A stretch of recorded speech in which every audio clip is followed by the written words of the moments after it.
Hello everyone, this is Vicious, and welcome back to more Legend of Zelda and the Ocarina of Time. So in the last episode, we got the Pagoron Sword, which is our new gigantic, powerful sword of awesome.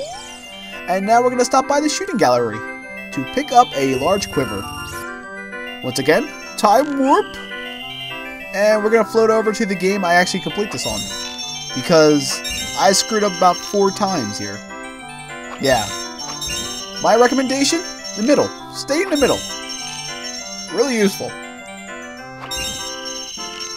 Especially on the red rupees. Don't try to like float up to the left or right and try to get them, because you won't. Well, maybe you can, but other than that, you won't. So anyway, we get our large quiver, actually our big quiver. We can hold up to 40 arrows now, and we're going to time warp one more time, because I was going to try the game again to see if there was a heart piece, but no heart piece, just some more money. So our next goal is to head to the water temple. I've been putting it off long enough. Now, I'm not the biggest fan of the water temple, and I really did try to edit out all the switching to the menus over and over again, but my editing program would not allow me to cut footage that small, which is really, really weird. But nothing I can do about that. That's what my editing program says. So for some reason, as I was playing this, I decided not to play the Serenade of Water to warp myself magically to Lake Hylia, which would skip all this horse riding BS. But I think I was out of it that day, I'm not sure. So we're going to ride Epona all the way to Lake Hylia once again. And of course there's a Big Poe. If you want to get a Big Poe, he's right there. And since you have the bow this time, you can just snipe him out. Also, I love the fact that he waves his arms around at you when he's floating away, like he's mocking you. Yeah. I'll see you later, Big Poe. Don't think you're gonna be all like super cool with your waving hands. Monkey. So I called him a monkey. Nothing you can do about that. So, we're back at Lake Hylia. Of course, this time, we are stopping by the water temple and not dropping off some eyeball frogs. For a weird observer guy to eat. I guess if you like frogs of eyeballs of frogs? Frogs of eyeballs? I don't know. Also, if you were a kid here and planted a seed, you can of course warp up to the top and grab a heart piece. So, make sure to have your hookshot out here. And I made sure to switch it over to my button that actually works, because I'm not playing this on the N64, I'm playing this on the Wii. I do have the N64 version, it's just I went for better quality over comfort.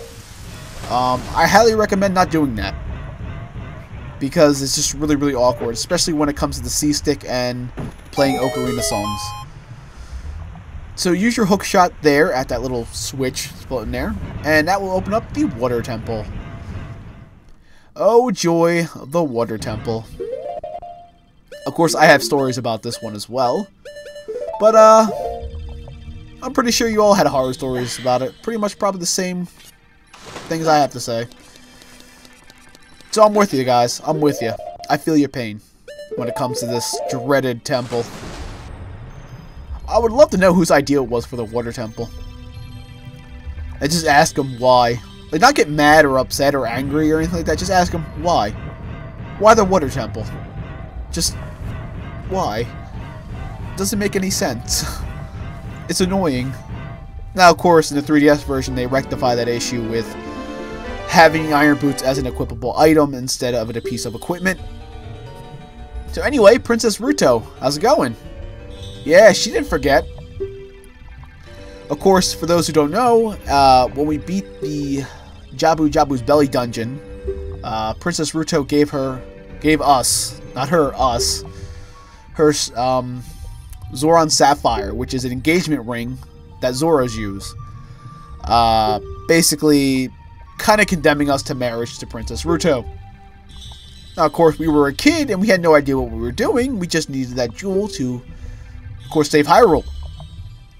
So Princess Ruto, after being saved by Sheik, came to the water temple to try to free her people from Zora's domain, which is frozen over last time we were there. So now we're going to float up to the top. Yay! Also in the 3DS version, her her model actually looks like she's wearing a dress instead of just looking naked. Also, I'm not into fish people. Stop thinking that right now. I'm being dead serious. Also, that hole there, we're going to come back to that a little bit later, but for now, we're going to skip it. So come up here. Now, in this door, you can come in here and grab the map. I highly recommend grabbing the map, especially if it's your first time going through the Water Temple. It's very annoying, and the map is really useful for telling you which locations you went to. Now, of course, in other temples I told you, you don't really have to worry about it because those temples are really straightforward, and you can kind of guess where you're going to go. But in the Water Temple, since you have 3 levels, you have to constantly raise and lower the water levels, it becomes really annoying. So it's super useful to have this map. I remember playing this when I was younger, and the map was super useful. Also, that Nintendo Power I had was also amazing. Thank you, Nintendo Power. I miss you every day. Actually, when I go to the convention this summer, I'm going to too many games. I'm going to try to pick up as many Nintendo Powers as I can get my hands on. Especially the older, like, Super Nintendo, Nintendo 64 stuff. I had a lot of the N64 Nintendo Powers, but I kind of want to get them again because I love reading them. I know they're old, and they're really outdated, and they have no purpose anymore, but to me, it's the memories. So, there's 2 ways you can do this room here. You can either use your bow and shoot arrows at the torches, or you can use our favorite little magic spell, Din's Fire, and just light the torches that way. It's a lot easier, and it'll save you some arrows. Trust me, the way I play this dungeon, I run through arrows pretty quick. So we're going to put away Din's Fire and bring out an Ocarina one more time. Now you definitely want to make sure you come in this room here because there is a small key to grab. Also, this is our Goron sword in use. It's a lovely weapon. The Cloud's Buster sword. I don't know, Cloud Buster sword always still just baffles me. Like, dude, that thing is huge. Why? But of course, I know something's gonna tell me like the story and all this stuff. Like, I know the story of Final Fantasy VII. I played it, I've beaten it, I 100% it. I played Crisis Core. I haven't beaten Crisis Core yet, but I played it. I'm getting there. I got a backlog. It's killing me, guys. But I'll eventually get to Crisis Core. I might save that for like a stream or something. That'd be kind of fun. Then again, I have to find a way to actually get my PSP on like, my computer. And I really don't want to use emulators because I'm not a big fan of emulators. I guess that emulator phase of mine is like over. I'm pretty sure a lot of people went through that phase. I was first introduced to emulators back in like, I think about 10th grade. Yeah, that was about 2004. I was introduced to emulators. My friend showed me a Sega Genesis one, and I remember playing Shining Force 1 and like for the longest time. I was like, oh my god, this is amazing. I have to get it. And so I got an emulator and I played the crap out of Shining Force 1, and I got to play Phantasy Star 4 that way, and I got to play a lot of other really, really good games I never got to play as a kid. So emulators are cool. Just, I'm not a big fan of using them anymore. It's just me. I have no idea why I went on this rant, but there you go. So anyway, I like to take care of these Tektites across the room because they're annoying, and their whole purpose is to throw you off the platform you're trying to jump on. Now, if you miss this platform, you actually can't get back into it because the pressure will just kick you out. So you'll basically have to hook shot back up, which is a hook shot block right there. And hit the switch again. Now it's best to actually jump on that platform before it gets to the point where you can see it. Like right there is a good time. Or a little bit earlier if you want to. Or you can hop down there, like you drop a bomb, hop down there and wait for the thing to rise up. Up to you. So we're in a room with a whirlpool. Now you want to make sure you get on that platform over there on the right, because there's a switch you have to hit and a grappling block you have to grab onto. Once again, unequip your iron boots, because yay. And equip them again. Oh god, I hate this part so much. And make sure you're a little bit over to the left so you can actually grab onto the grappling block. Because as you can tell, I can't grab it on because the wall blocks me, and that's about it. So I'm just going to wait until the switch deactivates and reactivate it again. Now, I highly recommend skipping the enemies in this room up here because they'll just basically get in your way and screw you over and make you open the door again. Yay! So I'm just going to take a few hits and float to the top to pick up yet another small key. I love small keys. I get so happy when I find one. I'm like, yay, small key! Except in the real world, it's not as cool. It's like, oh, small key! I have no idea what its purpose is for. Yay!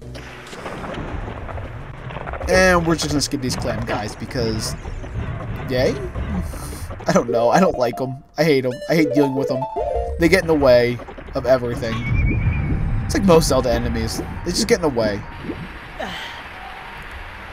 So after taking care of that situation, we're going to head back out to the main room. Hi, Tektite. Bye, Tektite. Yeah, as you tell, our Pagoran sword is just beastly. It kills everything. It kills all the things. Yes, all the things. We almost have all the equipment in the game, actually. We're just missing the another set of boots and another shield. So, cool stuff. Like I said, you can get the tunics, like, super early in the game. You can pretty much get it right when you become an adult. You can hit the ice caverns and pick up the Zora's tunic, and you could go to, basically, Goron's village and stop the rolling Goron kid to pick up the Goron's tunic. I kind of missed that when you had like a different tunic, they gave you like a defense upgrade. I mean, it's really cool. And then this one, they have other purposes like the fire tunic. Well, they're not fire tunic. The Goron's tunic has fire resistance, and the Zoran's tunic has water resistance. Well, not really water resistance, it just allows you to breathe underwater. I don't know what I'm talking about half the time, guys. I just kind of go off and talk, and then words come out of my mouth I don't want to say, but they do. Sorry about that. I'm working on my commentary, guys. I know, it's not the greatest thing in the world, but I'm working on it. So, we're going to re-equip those iron boots, because iron boots, they're lovely things. And we're going to be met up with a Mr. Clam! Go away!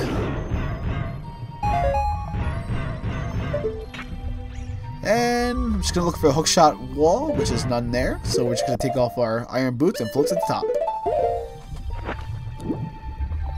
Look at Link, he's looking at you. He's looking deep into your eyes. It's like, hi. Now this room here is completely optional. All that's in here is a gold sculpture. So, at this point, we really don't need to worry about gold sculptures anymore. We have the Giant's Wallet, which is the one item I wanted from the gold sculptures. Other than that, I think you get maybe like a heart piece out of it, but I know the next item you get is bomb shoes, which we can easily get them at any time. So we do a cool backflip into that gold sculpture token. And we grab some arrows and bombs because why not? And we're just gonna hop down back into the water with our fancy new iron boots. Seriously, why would anybody want a pair of iron boots? I don't know why. So hey guys, I have iron boots. Clank, clank, clank. It's not fun, man. It's only really good purpose is for underwater exploration. I can't talk today. I'm so sorry, guys. Exploration. There we go. I'm dumb. See, that's something you can do. If you ever, if you can make fun of yourself, then that's good. If you can't, then, you should work on that a little bit. It's alright to make fun of yourself sometimes. Like me, I have a shaved head, so people call me Brent Floss. I tell them, hey, look, I'm YouTube famous. So we're going to play Zelda's Lullaby one more time to raise the water level up to the second level of the water temple. Now, before you leave this room, head down to that room that you just saw open up from the platform there. because there's yet another small key to grab. Trust me, you want to make sure you get every small key so you're not backtracking through the entire dungeon again. Also, watch out for spikes. Like right there. Ouch. I do like the fact that Link just walks on spikes. Like, eh, whatever. Got hit once. I got invincibility frames. I'm good.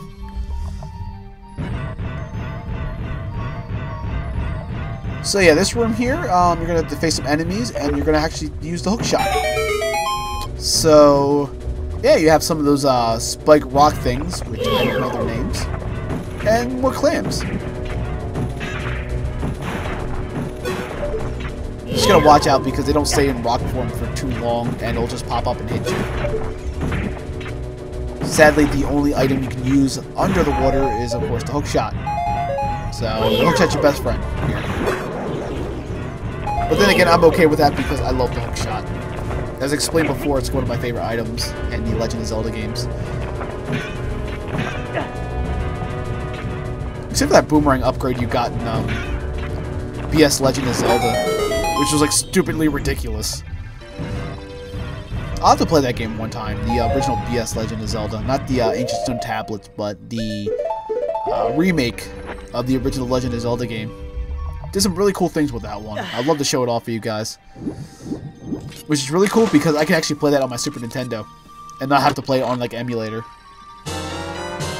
Anyway, grab yet another small key, re-equip our iron boots, and go back underwater. And just clang all over the place. Clang, clang, clang, clang, clang, clang, clang. Clang, clang, clang, clang. It's exciting! No, it's amazing! I try to be funny, but I'm not very funny, guys. I know. So we're going to head up to the second level of the water temple now.